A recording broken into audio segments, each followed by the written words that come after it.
There are three types of speech according to purpose. These are expository or informative speech, persuasive speech, and entertainment speech. Let's start with expository or informative speech. The word expository means explaining or describing something. Therefore, an expository speech is when you explain an idea, experience, or process out loud. Here is an example. Everyone in the world today suffers from some kind of fear. However, about 4 to 5% experience a more severe form of fear known as phobias. Some of the most common phobias are claustrophobia, agoraphobia, which is the fear of public places, and arachnophobia, the fear of spiders. Then there are the more uncommon phobias, such as pelidophobia, the fear of bald people, or geniophobia, the fear of chins. There is even a name for the fear of Friday the 13th, paraskidicotriophobia. According to the latest count, there was a total of 530 named phobias. However, my particular phobia is so rare that it doesn't even have a name. It is simply called the fear of baseballs. That's right, you heard me, the fear of baseballs. I know it sounds stupid, but it's true. I am terrified of baseballs. Even holding one in my hand sends shivers down my spine. People don't understand this. They do not understand that this is a real fear. I know it's been said that the only thing to fear is fear itself, but that's not true. I'm not scared of being scared of baseballs. I'm scared of the ball itself, this hard, round object that is usually flying fast through the air. But some people fight to the death with me about this. For example, just this weekend, I was at my friend's apartment, and they found out that I have an extreme fear of baseballs. So what do? They decide they're going to help cure me of this fear by playing catch with the ball over my head. I get so scared that I have to leave the room and sit on the stairway. And believe me, this is not the first time that this has happened. Now, you may be wondering how I acquired this phobia. I was about 4 years old and on a t-ball team. I was just learning, so my catching skills weren't quite as good as they needed to be. Then, one day at practice, some guy threw a ball at me as hard as he could. It hit me directly in the head and knocked me out cold. Needless to say, I didn't stick with the sport, and ever since then, I've been scared to death of baseballs. Now, it's not like I hate the sport of baseball. I'm a huge Chicago Cubs fan. I can just never attend the games in person. In conclusion, my unusual fear of baseballs is something real that I have to live with. And while it is inconvenient at times, like when I can't attend the Cubs games, or occasionally have to leave social situations, I take comfort in the fact that at least I'm not afraid of bald people, or public places, or spiders, or even Friday the 13th. So I suppose it could be worse. The second type of speech according to purpose is the persuasive speech. A persuasive speech is a specific type of speech in which the speaker has a goal of convincing the audience to accept his or her point of view. The speech is arranged in such a way as to hopefully cause the audience to accept all or part of the expressed view. Here is an example of persuasive speech. Thank you, Mr. Secretary General, Your Excellencies, ladies and gentlemen, and distinguished guests. I'm honored to be here today. I stand before you not as an expert, but as a concerned citizen, one of the 400,000 people who marched in the streets of New York on Sunday, and the billions of others around the world who want to solve our climate crisis. As an actor, I pretend for a living. I play fictitious characters, often solving fictitious problems. I believe that mankind has looked at climate change in that same way, as if it were a fiction, as if pretending that climate change wasn't real would somehow make it go away. But I think we all know better than that now. Every week we're seeing new and undeniable climate events, evidence that accelerated climate change is here right now. Droughts are intensifying, our oceans are acidifying, with methane plumes rising up from the ocean floor. We are seeing extreme weather events and the West Antarctic and Greenland ice sheets melting at unprecedented rates, decades ahead of scientific projections.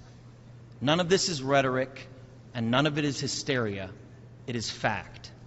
The scientific community knows it, industry knows it, governments know it, even the United States military knows it.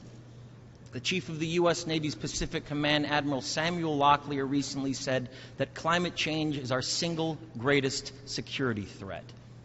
My friends, this body, perhaps more than any other gathering in human history, now faces this difficult but achievable task. You can make history, or you will be vilified by it. To be clear, this is not about just telling people to change their light bulbs or to buy a hybrid car. This disaster has grown beyond the choices that individuals make. This is now about our industries and our governments around the world taking decisive, large-scale action. Now must be our moment for action. We need to put a price tag on carbon emissions and eliminate government subsidies for oil, coal, and gas companies. We need to end the free ride that industrial polluters have been given in the name of a free market economy. They do not deserve our tax dollars. They deserve our scrutiny, for the economy itself will die if our ecosystems collapse. The good news is that renewable energy is not only achievable, but good economic policy.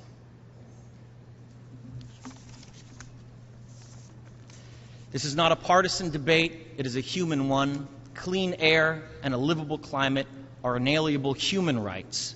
And solving this crisis is not a question of politics, it is a question of our own survival. This is the most urgent of times and the most urgent of messages. Honored delegates, leaders of the world, I pretend for a living, but you do not.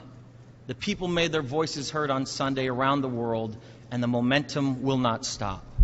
But now it is your turn. The time to answer humankind's greatest challenge is now. We beg of you to face it with courage and honesty. Thank you. The last, but definitely not the least type of speech according to purpose, the entertaining speech. An entertaining speech is speech designed to captivate an audience's attention and regale or amuse them while delivering a message. However, they can also be given on more mundane occasions where their purpose is primarily to amuse audience members or arouse them emotionally in some way. Here is an example of an entertaining speech. When I was in school, I was in love. Yeah, thank you. I was in love, okay, but I didn't have the courage to tell her anything. But she found out anyway, right? Because I went to my best friend and I was like, listen, don't tell anybody, but I like Neha. Now, I didn't know this then, but the fastest way to tell everybody is to tell somebody not to tell anybody. Okay, because this guy went out on his friend, listen, don't tell anybody, but Kautuk likes Sneha. That guy went on his friend, listen, don't tell anybody, but Kautuk likes Snigdha. Because rumors in school go like Chinese whispers, right? So by the time the rumor came to me, the rumor was Kautuk is gay, but Neha likes him. Okay? Still, I don't have the courage to tell her anything. Nothing. Okay? Instead, I do that one thing that all schoolboys do when they're in love.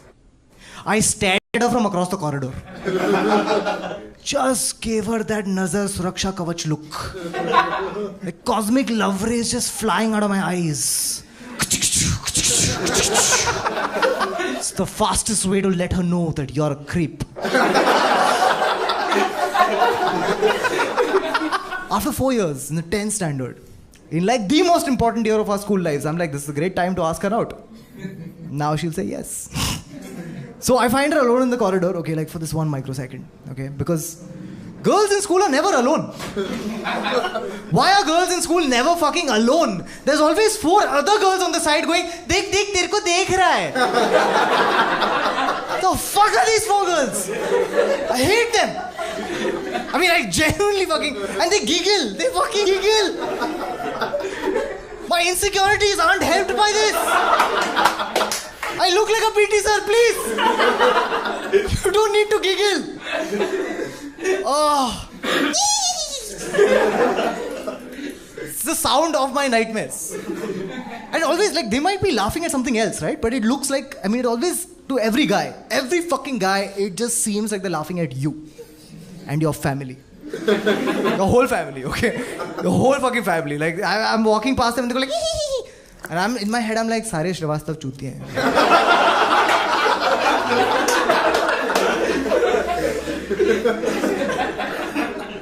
So I find her alone in the corridor, and I go in and I'm like, Neha, I love you.